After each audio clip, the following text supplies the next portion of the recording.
Wait, do I need to be on the YouTube or stick where I am? You are fine where you are. Okay. Hello and welcome. This is Rasheem with the Counter Narrative. Tonight we're talking about motherhood, race, gender, and welfare.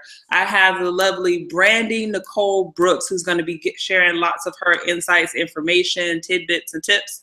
I'm also joined by my beautiful, lovely co-host, Shaida. And we're all just going to really have a candid conversation about motherhood, race, gender, and welfare. So just a little bit about our featured speaker for tonight. I met Brandy Nicole at the National Black Social Workers Conference, and she was doing a presentation on this particular topic. And she was so spot on by being able to capture some of the nuances that I think we miss over when we just look at statistics when it comes to welfare and motherhood, and how the ways in which we overlook some of those nuances can lead to us misevaluating, misdiagnosing in some cases, and even stigmatizing mothers who are receiving support. So without further ado, I'm just going to allow Miss Brandy Nicole Brooks, she's Brooks for now, but that's going to change in August, to introduce herself a little bit more. Tell us about you. Yeah, so I am Brandy Nicole, and I'm a licensed clinical social worker in the District of Columbia. I've been working in the field of child welfare for the past, 13 years now. And basically, I kind of got into this book writing, or the writing of the book, when I attended the NASW conference back in 2014, which is the National Association of Social Workers conference. And I actually met my publisher there, my editor there. She attended one of my workshops on leadership in child welfare. And she sat down and talked to me and was asking me questions about what my passion was and what is it that I was really inspired by. And one of the conversations that kind of came out of that was my work with Black single mothers who are involved with the child welfare system. And so as a result of that conversation, she said, you know what, I think you should write about a book about that, because it seems to be your passion more so than the conversation around leadership. And so I took on that work and published a book, and it came out in December of 2015. And here we are. So it's more of a workbook or a handbook for social workers who are working with families who are involved in the child welfare system. It can be utilized in the classroom setting, things of that nature for like BSW students. But mostly it's just for really anyone who's working with Black single moms who are involved with any type of social service system, because I think a lot of things that we deal with in child welfare are things that are being dealt with across social systems, like food stamps, TANF. We're just talking about kind of the intersectionality that they're facing when it comes to being Black, being women, and then being single mothers who are receiving supports and services from the public. So that's kind of how I got into it. Mm-hmm. Now, as we talk about this topic, one of the things I want to do is like frame why this is important. Why even have a conversation about race, gender, and welfare? So could you give us like some background, or like what is kind of the situation in terms of that, of why even give that attention at this point? Yeah, absolutely. So I think one of the biggest things is that's been kind of researched in the child welfare arena across the nation is a level of Black children who are in the foster care system. And so we know that in the nation, there's, I want to say, I think the last statistics, there's 14% of children in America are actually identified as Black or African American, but in the child welfare system alone, 34% of children involved are Black or African American. And so that just really speaks to the overrepresentation of children who are of color, specifically Black children. And most of these children are being raised by single moms. And so because of that, and because of kind of the intersectional and historical perspectives of the experiences of racism, sexism that these parents are facing, and even the use of some very, what's the word here, Eurocentric assessment tools is really about, it has put this early in the spotlight for me, because we as social workers, we as individuals who are working with these families really need to be focused on identifying how can we support these mothers where they are in the midst of all of the oppressions that they've really been facing. Right. So in some of the work that you've been doing, what would you say are some of the trends and some of the challenges that a person, that they are facing? What are they? I think Yeah, absolutely. So I think the number one thing is just like I mentioned, just the level of oppression, because one of the ways I kind of talk about it when I'm giving talks or when I'm teaching my students is looking at oppression happens in four ways, right? And so we start with the ideological oppression, where the idea that one group is better than the other, and so that moves us into this space where we then are institutionalizing this oppression. And so what we have seen for Black women is that the ideas have now become part of the policies, the procedures where social services workers are working with these mothers from this lens of, I'm better than you because you're coming to me for help, and also because you're a woman, and also because you're Black, right? And so from there, Black women start to interpersonalize that level of oppression, and we start to see that kind of playing out. We start to see that playing out in the way that they interact with systems, that they become very down on themselves because they have to rely on a system to really support them, or because their social services worker has said, you don't know what you're doing here, let us come in and save you, right? And let us save your children. Instead of, going back to the tradition of the original Black child welfare system of really involving kin in the conversation and helping them to take care of families. Can you say more also about the ways in which it's stigmatized? Are you finding that there's more stigma around single motherhood, or is there stigma around, using welfare? Where are the areas are you seeing the stigma, and what are some of the other impacts of the stigma? Right. So I think that in the district, so I work in the District of Columbia, like I mentioned, and I think I've seen it a lot differently with the Black community, that the stigma is not so much on being a single parent, because it's something, unfortunately, that has become kind of commonplace in the DC community, but it is definitely more so of being involved with the welfare system. And so I don't mean welfare in the sense of TANF and food stamps, but I do mean involved with the child welfare system. So public child welfare, where we're talking about foster care and having a social worker, things of that nature, that there's some stigma around that because people have made Black women out to be this strong, independent, I don't need any help woman. And sometimes women need help, right? And so sometimes they can't always lean on their tribe, but they have to really look at leaning on social services or other professionals who may be able to support them. So the stigma really comes from not being able to take care of your children on your own. Mm-hmm. And so the way that impacts families is obviously when we're trying to build her up and empower her, she's still struggling with facing like what her family may be saying with her, what the community is saying about her, her children coming into foster care, being adopted, things of that nature. So it's just stacked upon stacks. And then on top of that, in many of the cases, we do have moms who are receiving welfare. And you guys, have heard the stereotypes of the mammy and the Black matriarch and the welfare queen. But we know for a fact that it's not just Black women who are receiving welfare. But unfortunately, that stigma has been placed on us. Mm-hmm. Yeah, absolutely. No, I feel like that's a very good encapsulation of some of the issues and some of the reasons why we're even having this conversation in the first place. I think another one of the things I should say that really stands out in this conversation about motherhood, race, gender, and welfare is, I think you hit on it in terms of like, they're not the only people who are receiving assistance, but right. However, they've become, sort of the face of welfare. Right. And then what does that look like, and what does that mean for their lived experiences navigating the system? And I want to ask you, because this is actually a question that I've had for myself as a Black social worker. What do you feel like your responsibility is in helping mothers, and as a Black social worker in child welfare, what do you feel like your responsibility is? Do you have a unique responsibility that you feel like is different?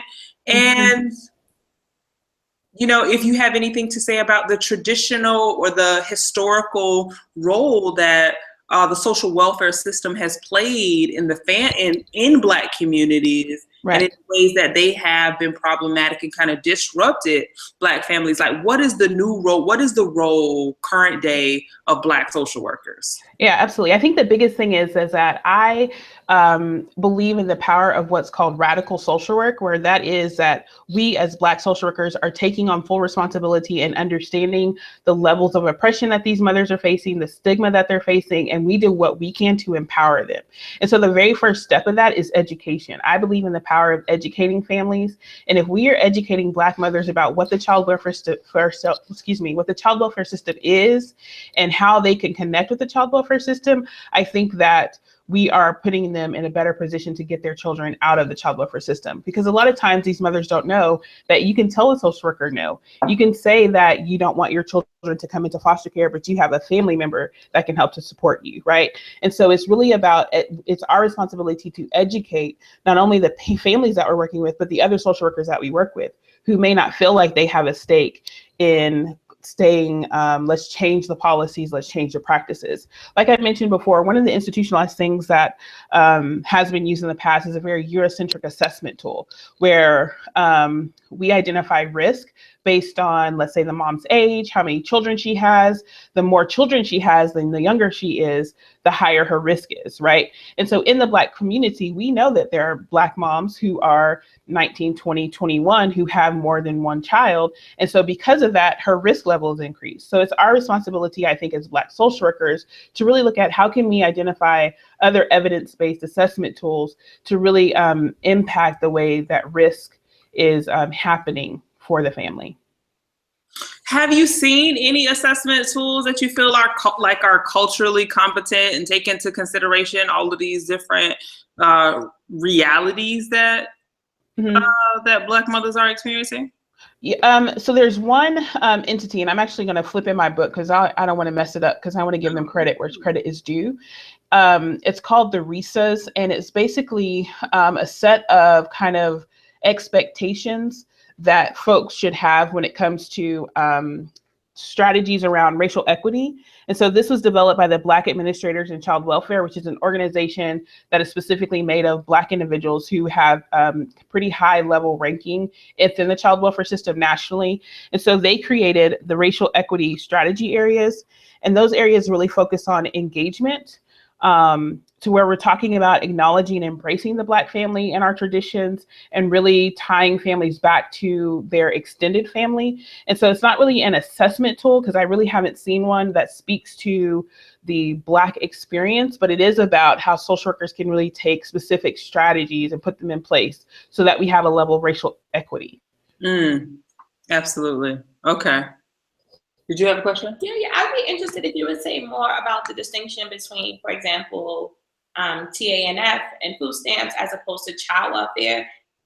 Does part of the state to do with the ways in which the state becomes involved? Because I would imagine on the one end, individuals are going to seek out those services as opposed to the other. There would be a kind of enforcement.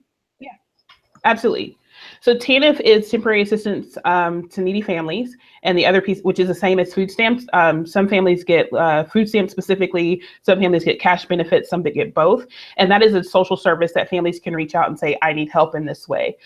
Child welfare, on the other hand, is involuntary, meaning that someone, usually schools, have called the child welfare hotline and have made a report alleging child abuse or neglect.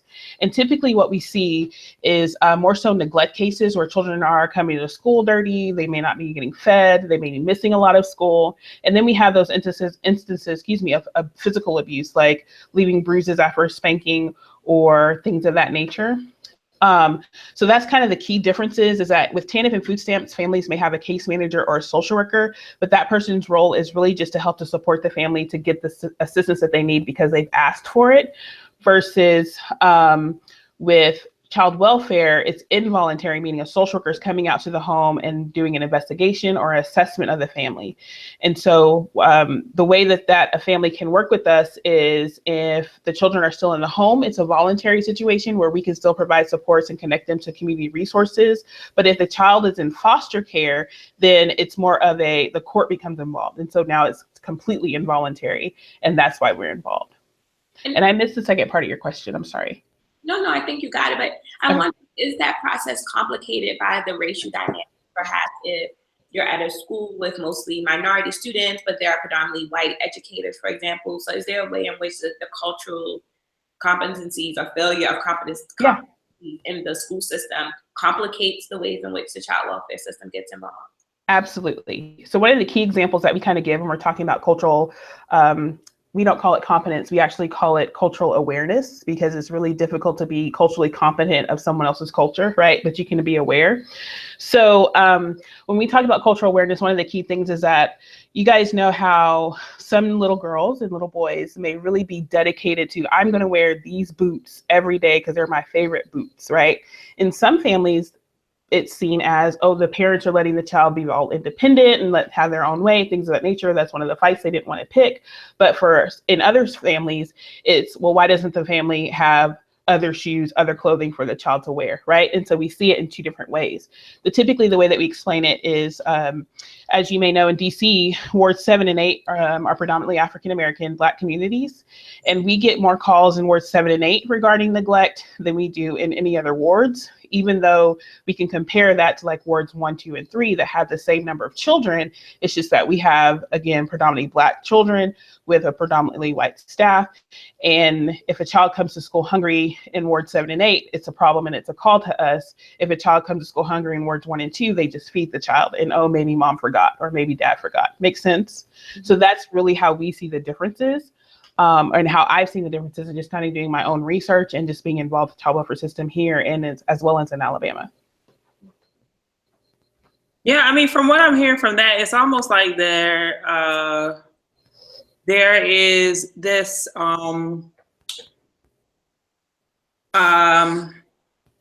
assumed understanding and level of compassion for one particular group when something comes up, and then it's automatic stigmatization and assuming faults. Yep. So I'm glad that you mentioned that, because that could increase the number of people who are being quote unquote reported or like coming under like higher scrutiny. I want to go ahead and make sure that I go to the chat. I see that we have a few viewers now. Thank you for joining us. This is The Counter Narrative. Tonight we're talking about motherhood, race, gender, and welfare. We are with the lovely Brandy Nicole Brooks. Lynn has a question. He says, what are you doing? And I'm assuming he was asking this during the question I said about asking social workers' responsibilities. I'm not particularly sure. But he said, what are you doing to break the intergenerational pathology proactively? One of the conversations that we typically have is around intergenerational trauma, and the fact that the trauma that my mother experienced, my grandmother experienced, is impacting on me today. And so in educating social workers, it's really about helping them to understand what intergenerational trauma is and how do we treat it.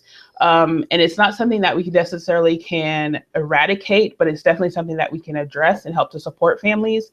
And so one of the other ways that we kind of work on that in DC specifically is that we have station that is, I feel like I lost you. Oh, no, I'm still here. Okay, cool. So one of the ways that we address that is we work with teen moms who are in care. We work very closely with them to ensure that they are provided the supports and services that they need so that their children don't come into care. So one of the ways that we address that is really working with our teen moms who are in care, and then also looking at understanding trauma and how intergenerational trauma is going to impact the way the family kind of is engaged with the child welfare system. Brandy, in writing your book, I'm curious to know, what is it that you are hoping that people understand or get out of? What do you want them to understand about, child welfare, the welfare system, and particularly as it relates to Black families? Yeah, I think the biggest things that I want folks to get out of the text is how to really address the historical trauma and the historical oppression that Black single moms have faced. And really understanding the history of child welfare for Black children began with focusing on family and building families, right?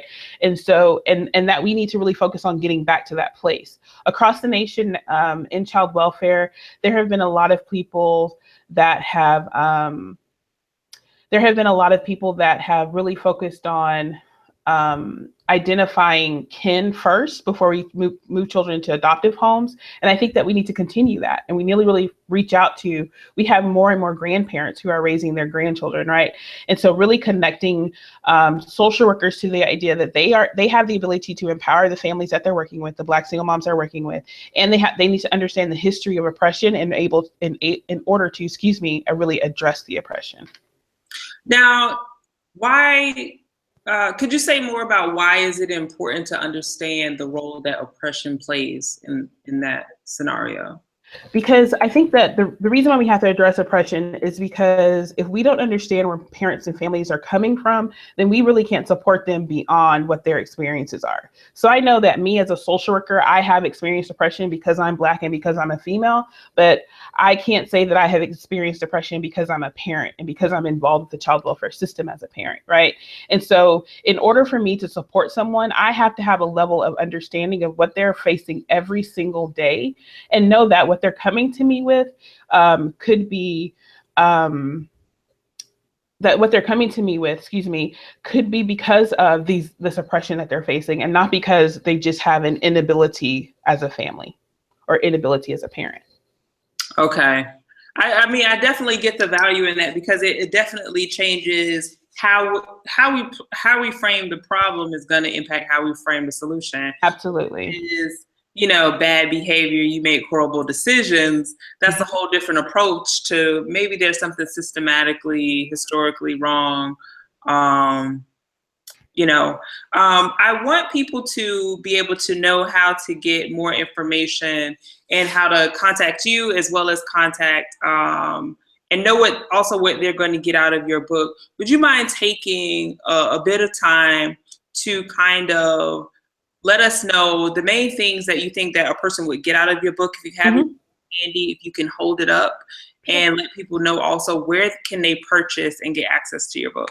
Absolutely. So I think that like I said before, the biggest thing about the book is that it's a handbook and it's really could be used. I know that some of the schools of social work have classes specific to working with Black families. So it could absolutely be used in that way and as a support text for even social workers who are in the field. Like I said before, it gives the opportunity to really think about and work through how to be a radical social worker. And one of the things I keep saying about being radical is this is an idea from Dr. Gill, who really focused on becoming an ally and understanding the power of social justice, because in the field of social work, our code of ethics is the only code of ethics that really speaks to empowering the oppressed and really speaks to social justice and social action.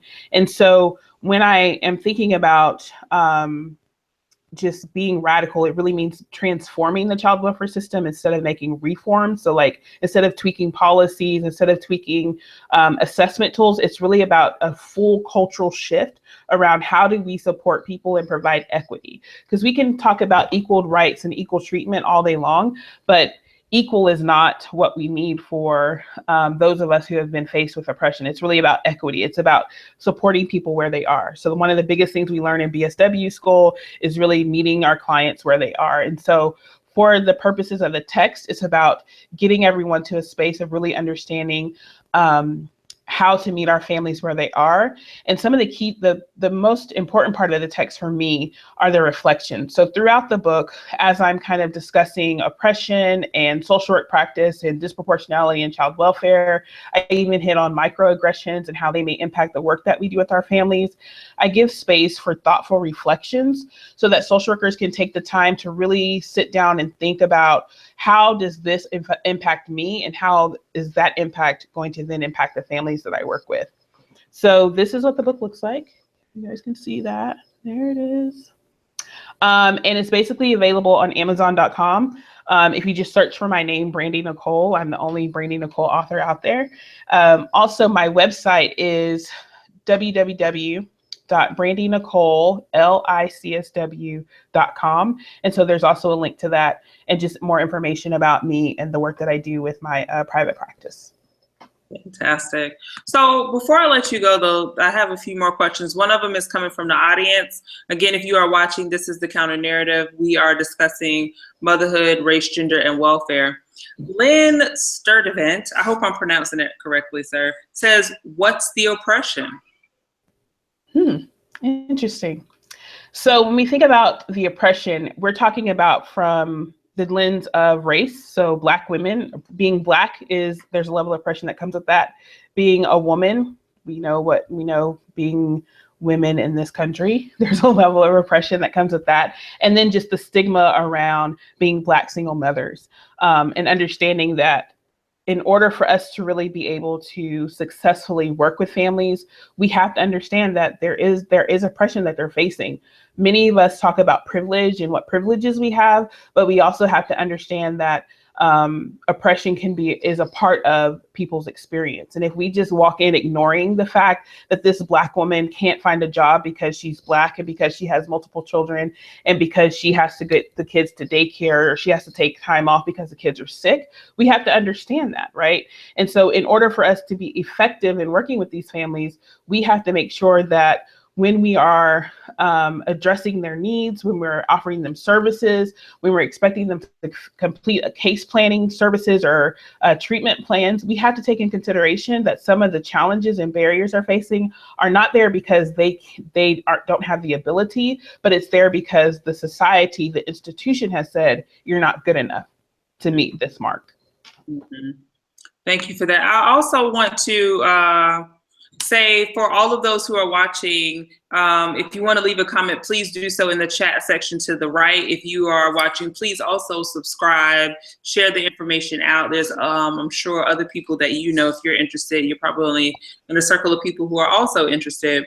Nicole Corley made a comment about the book. She said, it is a wonderful, very informative and practical text. She reviewed it and she'll be using it as supplementary text in her classroom. I love it. Thank you. Right. That's pretty dope.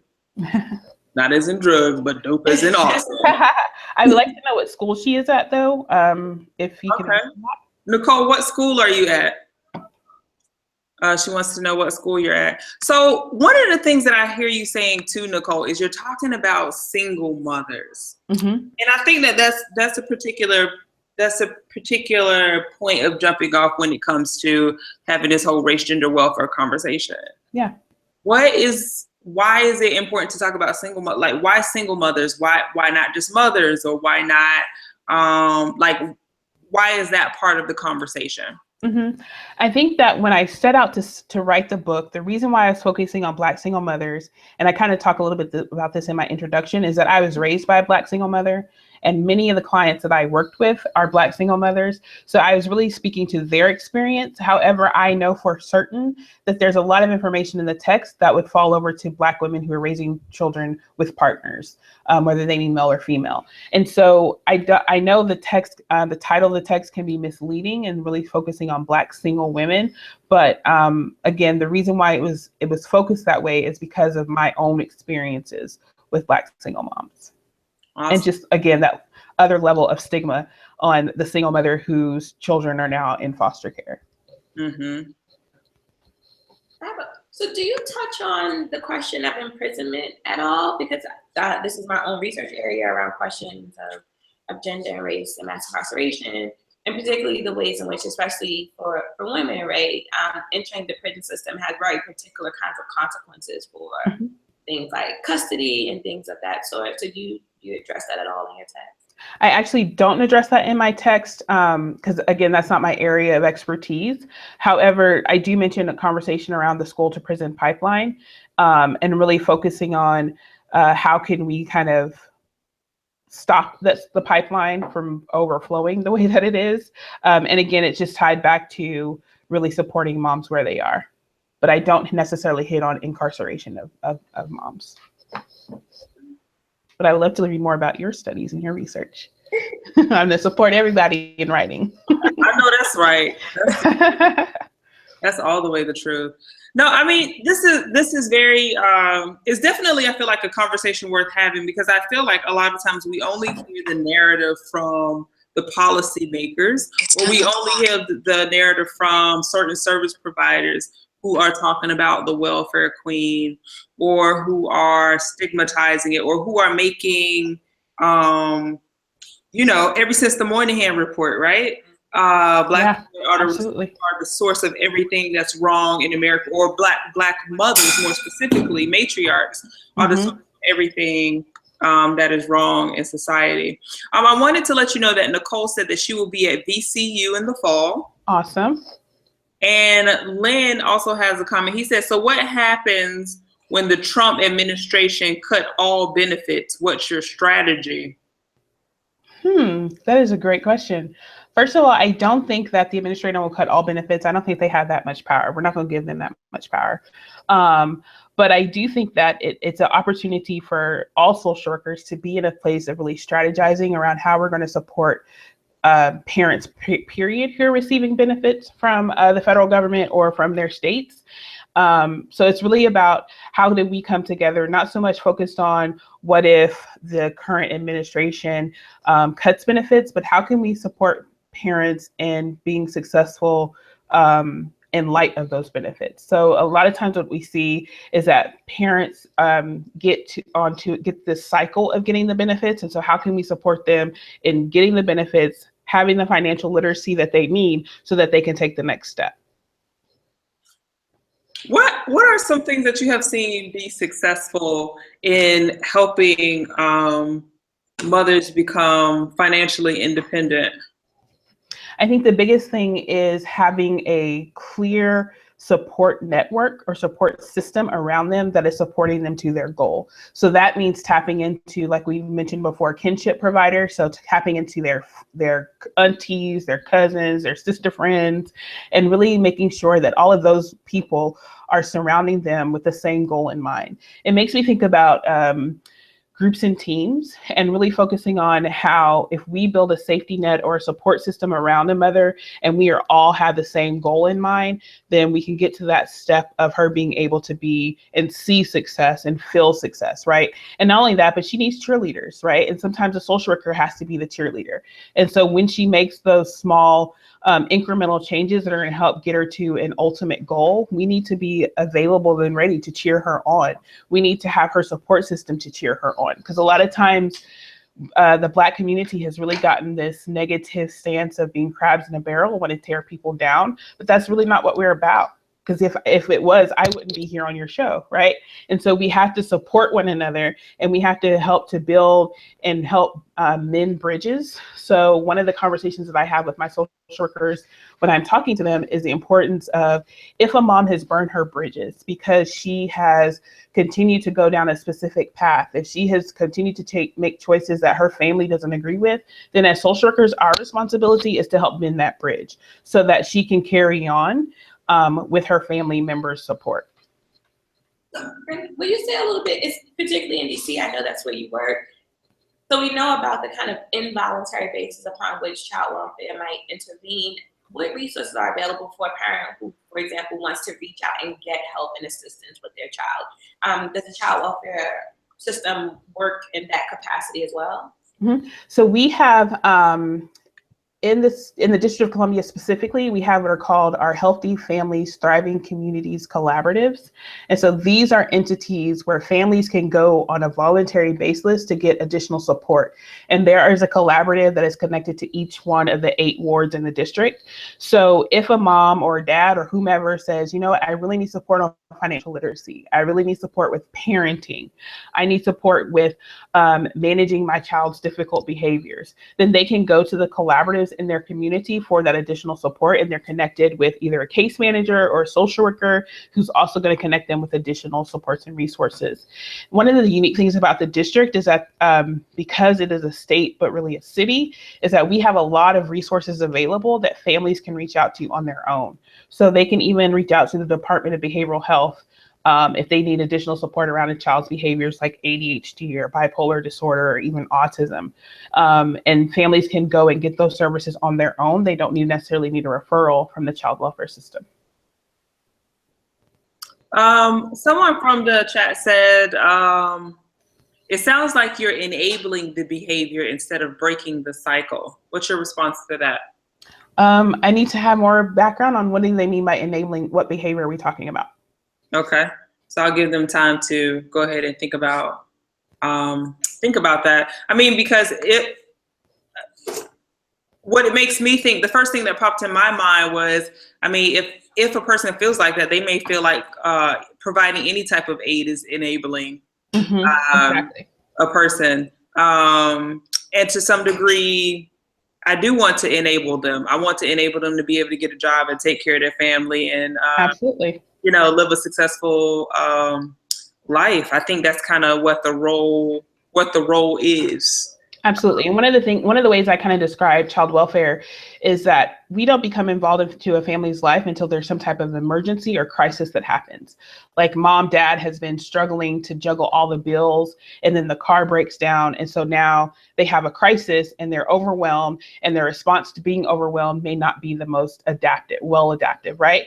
And so we as child welfare individuals, we come in and we are not the cure all, but we are a Band-Aid or a remedy to the immediate situation. So it's like when you injure yourself, the first goal is to stop the bleeding, because we can't stop the bleed. If we don't stop the bleeding and we can't see the actual wound, then we can't go and determine how are we going to fix this wound, right?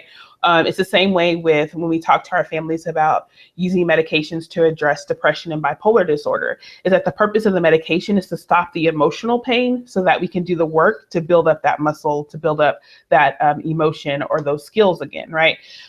So I do believe that a part of social work practice is enabling so that we can get to a place where a family or a member or a family as a whole can come to a better place.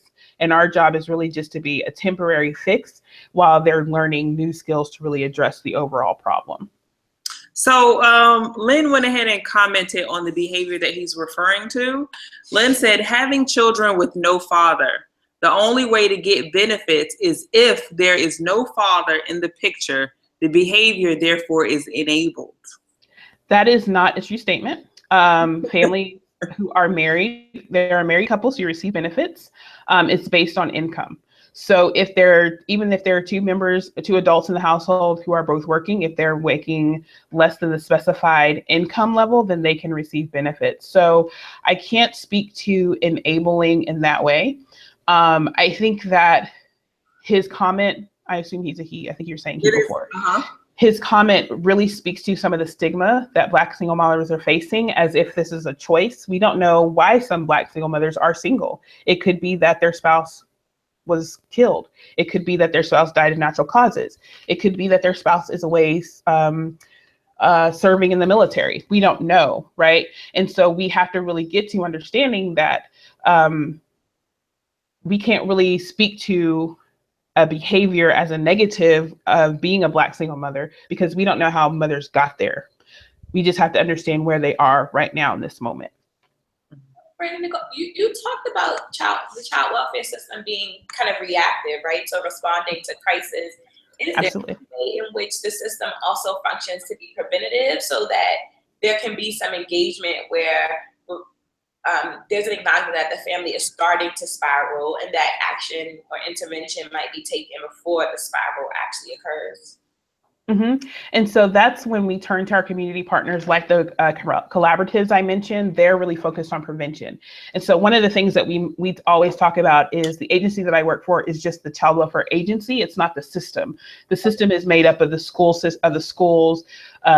Department of Behavioral Health, Department of Youth Rehabilitation Services, right? So those other entities that are involved with the family work on the prevention side, and then we step in when the crisis occurs.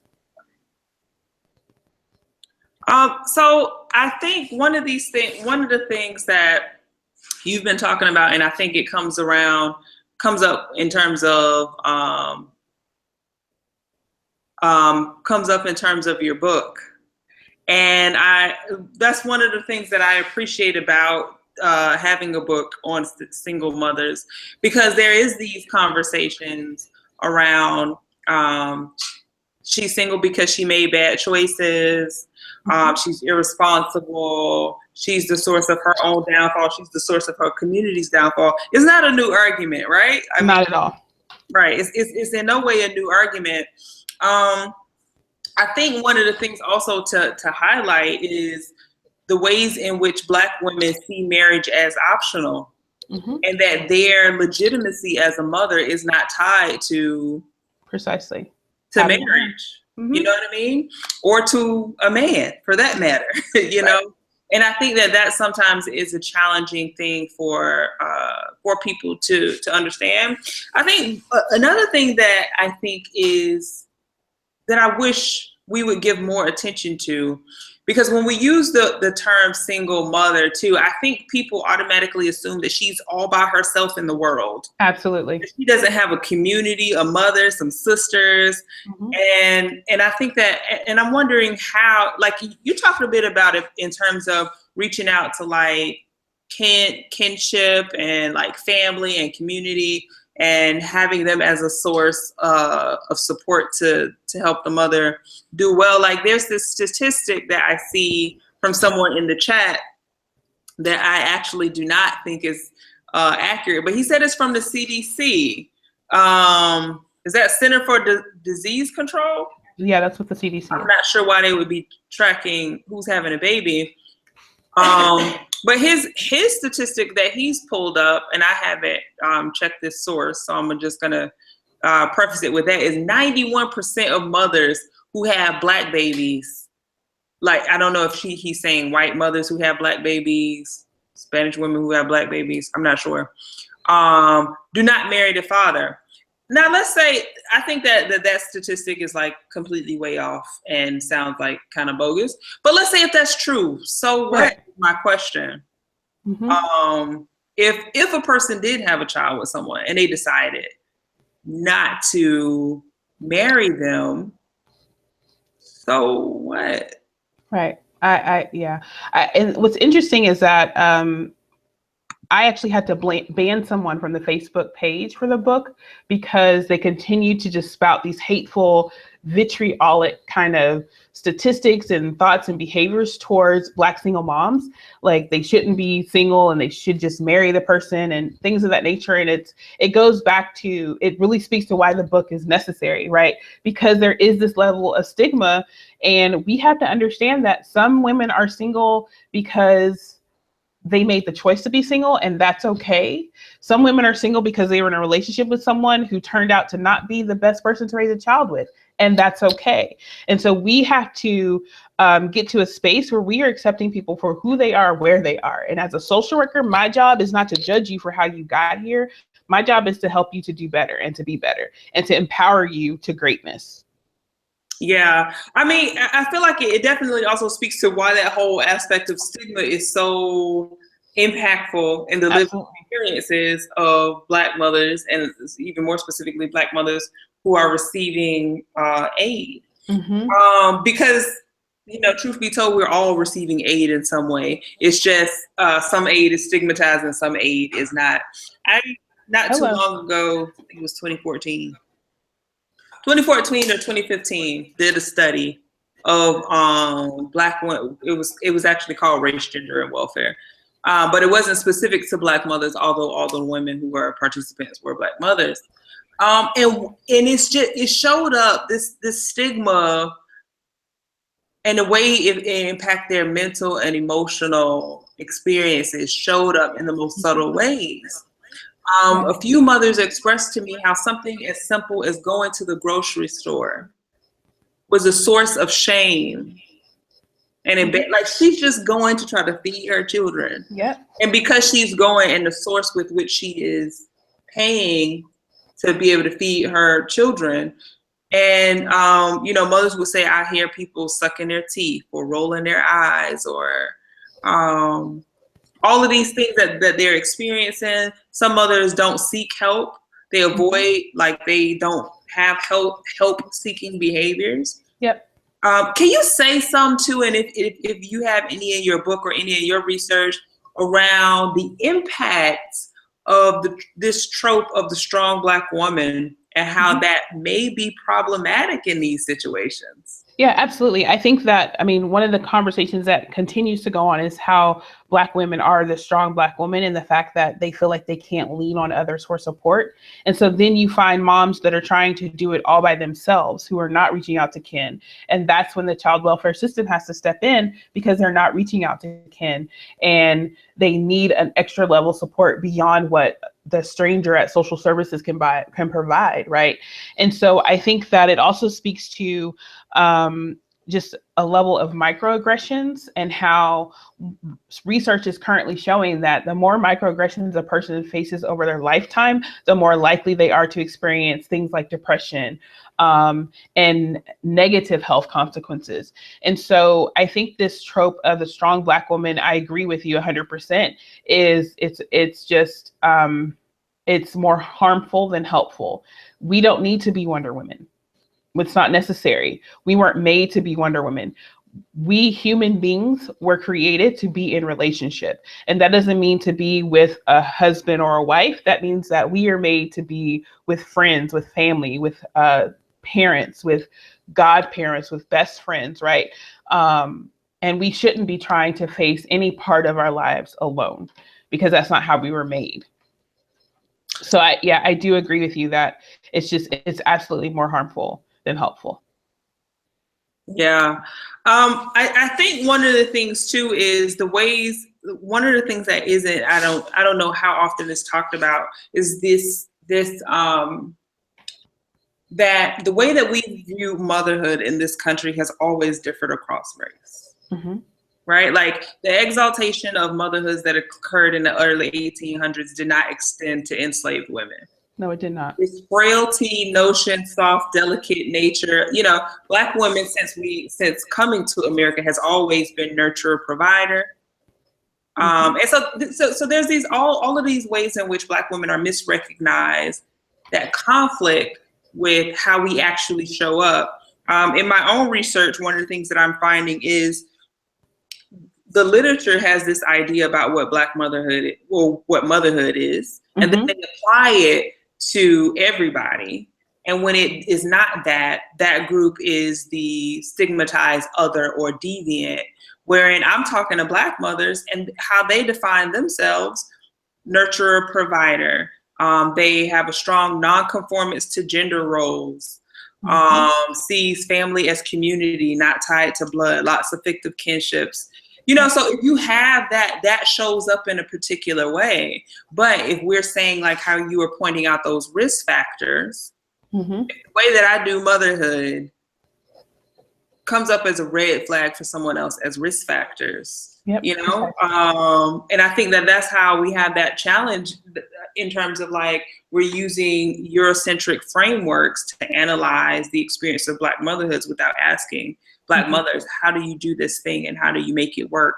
And how can I support you doing you? Right. And to go back to your question before, it's really about having social workers to wrap their mind around. There's more than one definition of motherhood. There's more than one definition of family. There's more than one definition and more than one way of discipline even. Sometimes even discipline techniques are put up on the block as if to say you're an abusive parent because you discipline this way instead of using timeout. Right. And again, it goes back to, we are using one framework, and we need to move away from this one framework and understand that there's a vast number of frameworks and ways that parents parent. And unfortunately, sometimes that means that parents are going to parent how they were parented. And so when we see the child welfare system and we see the generational pieces of that, it is our responsibility to step in and pretty much put a stopgap to what's going on. But that doesn't mean to say that we have to force this parent or this mother into mothering the way that we were parented or we were mothered, or mothering according to what society says is the appropriate version of mother. Because, I mean, from our perspective, if we're talking about history, to mother in a Eurocentric form at one point was to give your baby to somebody else to wet nurse, right? Was to give your baby, the baby's crying, give it to the nanny, right? Or give it to the mammy. So really talking about and thinking through, like, we have to understand that there's more than one way to raise a child, and there's more than one way to take care of. And that may mean that the child is passing from household to household, not because they don't have a place to stay, but because we understand the significance of being raised by the elders of our family, right? Or of the elders of our tribe. We understand the importance of being raised by the sister friend because she has more opportunity and abilities in her neighborhood, for instance. I'm using my sister friend's address so that my child has a better education. But then that's a problem. And we've got parents going to jail for sending their kids to the school down in another community, right? So just thinking about how can we really address that and understand there's more than one way to do this thing called parenting. Mm-hmm. Mm-hmm. So as we get closer to the end and we're going to wrap up, this has been really good. I hope that everyone is viewing have been taking notes, and I hope they check out your book. And I want to give you an opportunity again to let us know where we could get your book. How can people follow you on Instagram, Facebook, Twitter, or whatever you are into these days? Yeah, absolutely. So you can find me on the book and on Twitter under Brownskin9, Brownskin with no vowels. So BRWNSKN9. On Facebook, I'm Brandy Nicole Brooks. The book also has a Facebook page, Black Single Mothers in the Child Welfare System. And again, you can always look for me on my website at www.brandynicoleLicsw.com. And do you have any final thoughts or any advice that you would give mothers? I think the biggest thing for me to give mothers is to understand that there are people in the world who are here to help, to support you to get to excellence, and that you don't have to do it by yourself. Did you want to say something? No, thank you. This was amazing. Yeah, thank you guys so much. Appreciate you. So for everyone who is watching, thank you for tuning into The Counter Narrative. Tonight's segment has been Motherhood, Race, Gender, and Welfare. You can always find me at the intersections. The Counter Narrative, thecounternarrativeshow.com. I am at Rasheem everywhere. And until next time, continue to tell your counter narrative. Good night, everyone.